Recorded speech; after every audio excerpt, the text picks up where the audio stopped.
Hindi pwedeng hanggang dito lang ako. Ikaw ba? Ano bang pangarap mong maging? Ano pa ba yung mga lugar na gusto mong marating? Ano pa ba yung mga bagay na hangad mong gawin?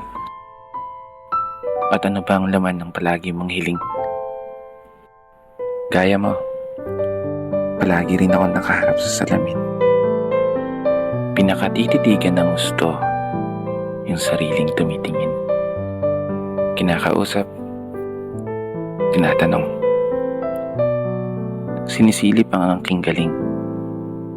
Baka sakaling biglang magising yung ako na gusto kong maging.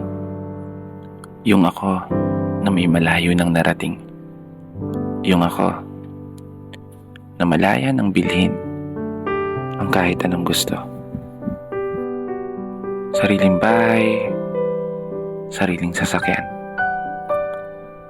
sariling negosyo. Isang ako sa katauhan ng isang tagumpay na tao. Isang ako